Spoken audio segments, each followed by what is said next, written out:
Good afternoon. Today we're going to talk about the 10th Amendment and what a citizen is allowed to do and what the government's allowed to do in a given situation. Now, first off, what is the 10th Amendment?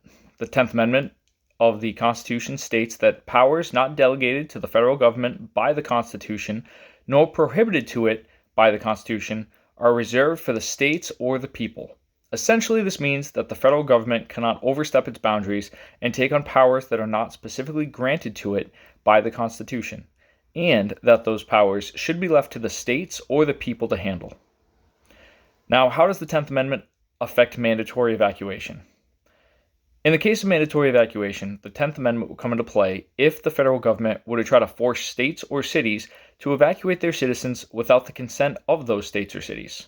This could potentially be seen as an overreach of federal power and a violation of the states' rights to handle their own affairs as outlined in the 10th Amendment.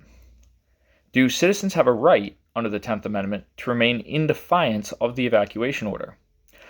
While citizens do have a right to remain in their homes and properties, they are also subject to the laws and orders of the state or city in which they live.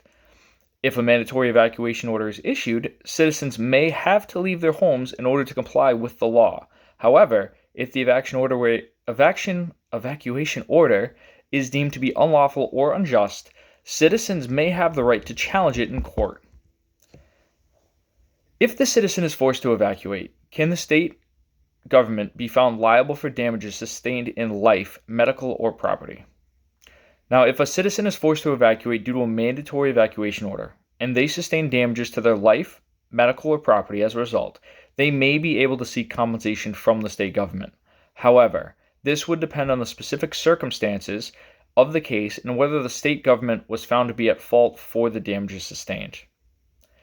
Is there a legitimate need for U.S. Army and Air National Guard forces at the state level? Now, the U.S. Army and Air National Guard are typically used for military purposes, such as defending the country against external threats and providing support for military operations. However, they can also be called upon by governors to assist with state-level emergencies, such as natural disasters or civil disturbances. In these cases, there is a legitimate need for the Guard at the state level to help protect citizens and maintain order. Has the mission of the Guard changed in the last 10 years? If so, why? And if not, should it? The mission of the National Guard has changed slightly over the past 10 years in response to new challenges and threats facing the country. For example, the Guard has been called upon to assist with pandemic response efforts and supply chain support in recent years. While the Guard's primary mission remains the same, it has adapted to take on new roles and responsibilities as needed. Now, do you believe that governors should use the Guard for non-military purposes, such as immigration deterrence or pandemic response?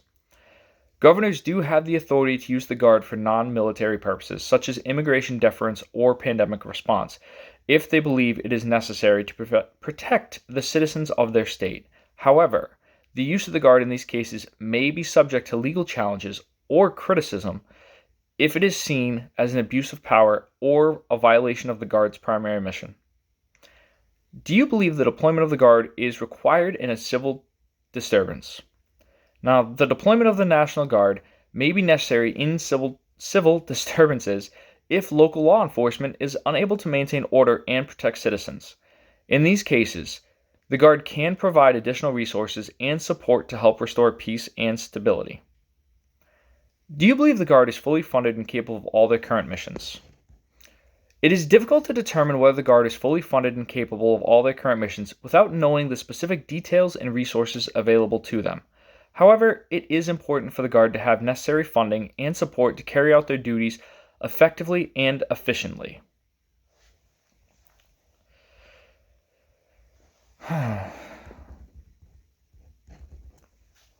No. The city does not have an obligation to respond.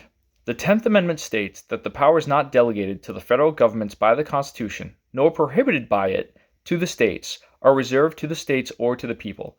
This means that the states have the authority to make their own laws and regulations, including those related to emergency situations such as mandatory evacuation orders. The precedent of Prince v. United States, 1997, could be used to defend an allegation of violating a mandatory evacuation order. In this case, the Supreme Court ruled that the federal government cannot require state law enforcement officials to enforce federal laws, as it would be a violation of the 10th Amendment. This means that the state, rather than the federal government, has the authority to enforce its own laws, including mandatory evacuation orders. Another precedent that could be used to defend an allegation of violating a mandatory evacuation order is the case of New York versus United States, 1992. In this case, the Supreme Court ruled that the federal government cannot commandeer the states to implement federal policies, as it would be a violation of the 10th Amendment. This means that the state has the right to refuse to enforce federal laws or policies that it disagrees with, including mandatory evacuation orders. Liability in this situation refers to the legal responsibility of an individual or entity for their actions or omissions. In the context of violating a mandatory evacuation order, the individual would be liable for any harm or damage that they caused as a result of their decision to stay after the order was issued. The city, on the other hand, would not be held liable for any harm or damage caused by the individual's decision to stay, as it does not have an obligation to respond to the individual's decision.